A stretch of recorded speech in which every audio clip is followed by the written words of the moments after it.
don't want to say that Revit is perfect because it's far from it, but in most cases, when it does something weird, it's because I did something weird. Although it does seem like sometimes there are gremlins in the system that just do weird things and you can't really explain it. So back to 3D view.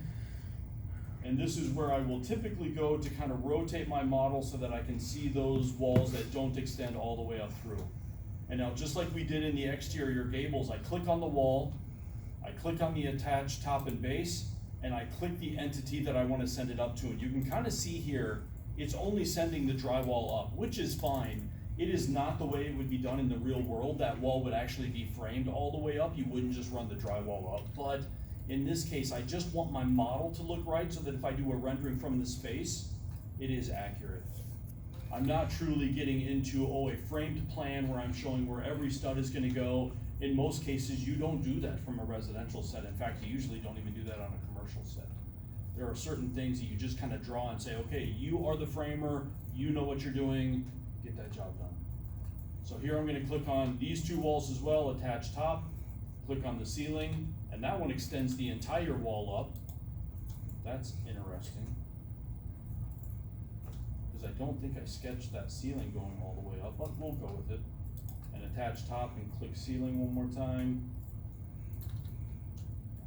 And it does something very weird. So I'm gonna Control Z and go back. I wonder if when I did attach top, if it was actually picking the roof instead of ceiling. So attach top,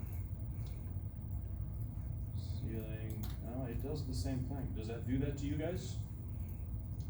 How do you get that 3D section view? So the 3D section view is over here called section box. So when you're in 3D view, if you scroll down just a little bit, you can turn that option on. That puts that glass box kind of around everything.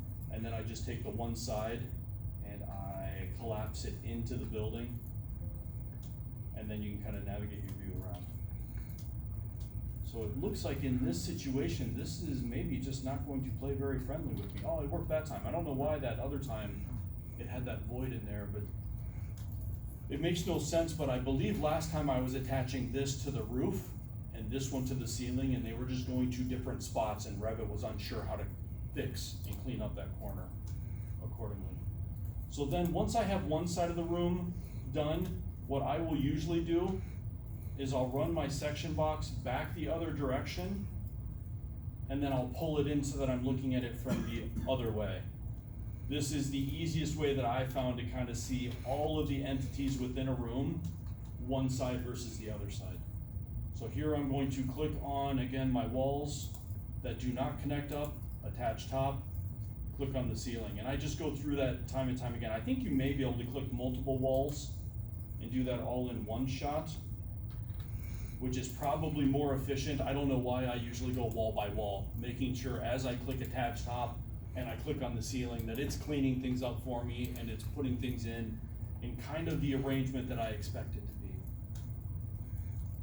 So at that point, if I was truly gonna do a rendering of this space, I may come through here and grab this common wall as well and attach it, and you can see here that one definitely does not want to play very friendly, and it's probably because that wall actually extends up beyond in other angles. So if and when that does happen, sometimes you're better off to do the copy and paste, kind of like we did with the walls up in the gables. So if I do that, copy, paste it, align to selected levels, I'm going to send it up to my bearing roof, and right away it's going to obviously be way taller than it needs to be. But in this case, now I can attach the top and maybe even click on that roof to get the result of what I needed inside the space. And it's very hard to see here because I don't have that hard transition between the one to the other. So this would be a scenario where I may try to join those geometries just to get that look exactly the way I intended it to, so I can see that transition between the wall and ceiling. And in this case, these two just need to be joined together. So the higher wall and the lower wall, and that makes that intermediate line then go away. So sometimes you kind of use the commands as you expect to, and other times you're like, oh, I hadn't thought of that, but I probably should run through and join those elements so that everything is displaying just right. So there's that hard transition in that room as well. So So this room is kind of now ready for additional detail. And this is where I would normally step in and say, okay, now we're gonna do our cabinets, our doors, our countertops. But before we do that, because I'll forget if I don't do it right away, is I wanna put that little shed on the outside of my building. So I'm gonna come through here, I'm gonna turn off my section box in 3D. There we go. So I'm back to seeing the entire entity. And see how every now and then when you zoom out, something is kind of ghosted in place here? Have you seen this before? Sometimes you'll see it with floors through walls, even though they don't really extend all that way. I think it's a glitch within the system that is just showing you kind of a little bit of a transparency on that wall. As you zoom in, if the line goes away, it will not print. That's what I've found. It shows up on screen, which is kind of annoying, but you just kind of learn to eventually look past those. The other thing you can do is if you're in 3D view and you just don't want to see those, you can always do VV on the keyboard, which goes into your visibility graphics, and you could turn off your ceilings in just this 3-dimensional view, and now I no longer have that image kind of popping up and through. So something that you could do if you wanted to. Now in this case, it looks like my roof is potentially hidden, which it is, so I'm gonna unhide that, so that I'm back into the normal display mode. So before we do the shed, let's remember to do the clipping on this roof line. So I'm kind of bouncing back and forth here, sorry about that. But again, if I go back to that section view on section 8, this roof line, we just squared everything off and we ran it well inside the building because we said we really didn't care.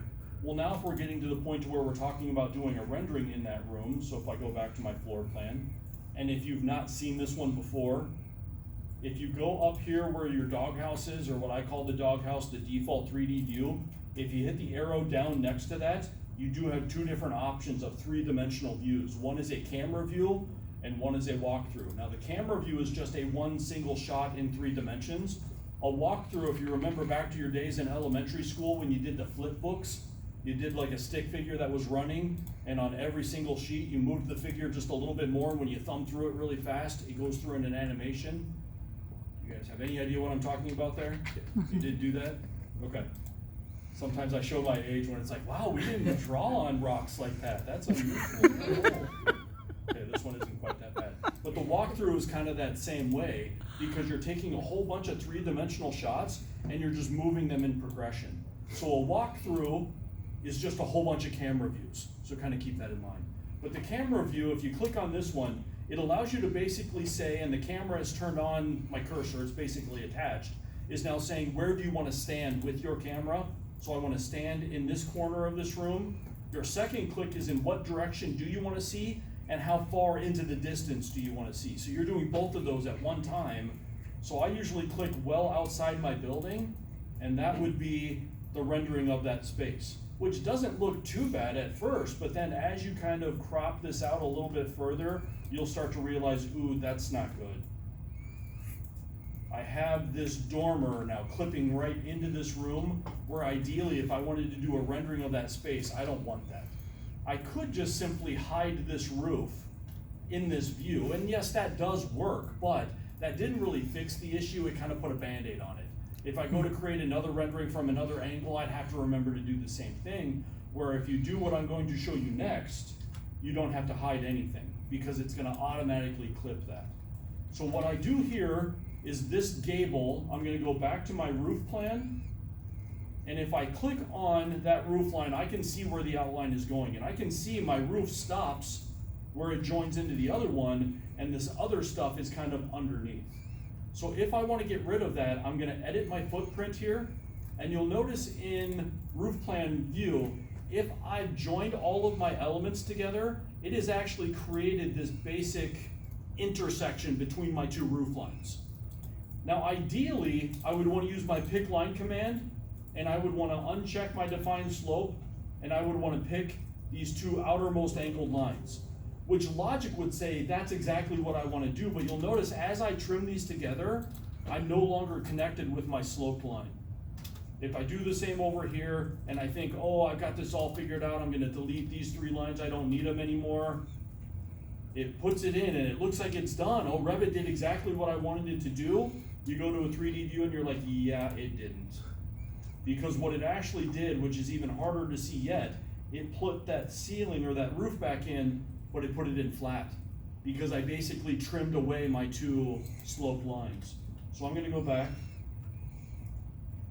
cancel this out. I'm gonna go back to my roof plan and just a little, call it a cheat, I don't know what you wanna call it, but I wanna keep just a little bit of this vertical line where I've defined my slope. So instead of using the pick line command and going right on my angled line, I'm gonna do an offset of maybe 3 inches. I think on Monday I talked about doing like 6 inches. Here, all I need is the smallest sliver of that line remaining behind to define that slope. So 3 inches gets the job done. I'm gonna do the same thing over here. And you can see because of that 3-inch offset, I'm keeping just a little bit of the slope line. Now I'm going to trim these lines together, and I've got just this little portion of the slope remaining. I'm gonna do the same over here. And where before I deleted out the 3 lines, here I'm just gonna delete out that last line. So I'm kind of taking my shape that was an overall shape, and I'm just kind of whittling it down to, no, these are the portions that I really wanna keep, and I don't need those extra wings on either side. Now when I hit my green check mark, something really weird happened. Mm-hmm. Let's go back to the edit footprint because I defined a slope on those 2 lines, which I should not have done. So checked off my defined slope here because I'm just defining my boundaries, hit my green check mark, and now it looks the way I expect it to. So in this situation, my roof plan stayed the same. If I go to my 3D view from the outside, it looks like everything stayed the same. But if I go back into my interior view, that dormer is no longer there. Is it just me? It looks smaller than the one next to it. It shouldn't be. From a 3D From view? above the view, yeah, 3D view. I'm hoping that's just an optical illusion. Let's go back to our roof plan and we can verify that. So if I just draw a detail line from that endpoint, it looks like it's still there. Okay. So hopefully an optical illusion and or just the fact that that 3D view, I maybe had it on a little bit of an angle. Okay. So one line was maybe closer or further away, not sure. Now ideally you probably could and should do the same thing on these 3 dormers, but I kind of don't care. And if that makes sense, I'm doing all my renderings based off this one unit on the right hand side. I really don't care if these other dormers are playing friendly. It would just take me extra time and I get no benefit out of spending that time. I got a quick question on that. Like, if you're looking from the front door outside, did you extend the wall? Yeah. Did you extend the wall up above that door, or did you just leave it because the soffit's gonna cover it? I'm going to leave it because the soffit will cover that up. So I think what you're meaning by that point is that extra space here. Yeah. So you wouldn't extend it up. I don't. What I do is I come through with a ceiling that is a 1/2 inch thick, which is basically my vented soffit, and I run that through the entire perimeter. Okay. Because the reason I do that, and that's actually a really good question, if I go back to my floor plan and I decide I'm going to do a rendering from the outside of my building, looking at it, depending upon how you navigate that view, you might be able to see up into that triangle. Mm-hmm. So eventually that's why I do all my soffits in place. If all your renderings are like this, not needed. Because I'm kind of looking up and down at the building instead of kind of at eye level looking up. So there are certain situations where, like on a 2-story house, if I take my 3D and it looks like I'm looking way up at my building like that, it just seems awkward. I will rotate that down so that I don't see those soffits, and then that's a decent looking. So I accidentally did, and then I did a bunch of steps after. Is there a way you can kind of delete that without? So if you took this roof or this wall and you did the attach, Yeah. let me do this quick. So if I attach that up here, leaded walls, I don't think that's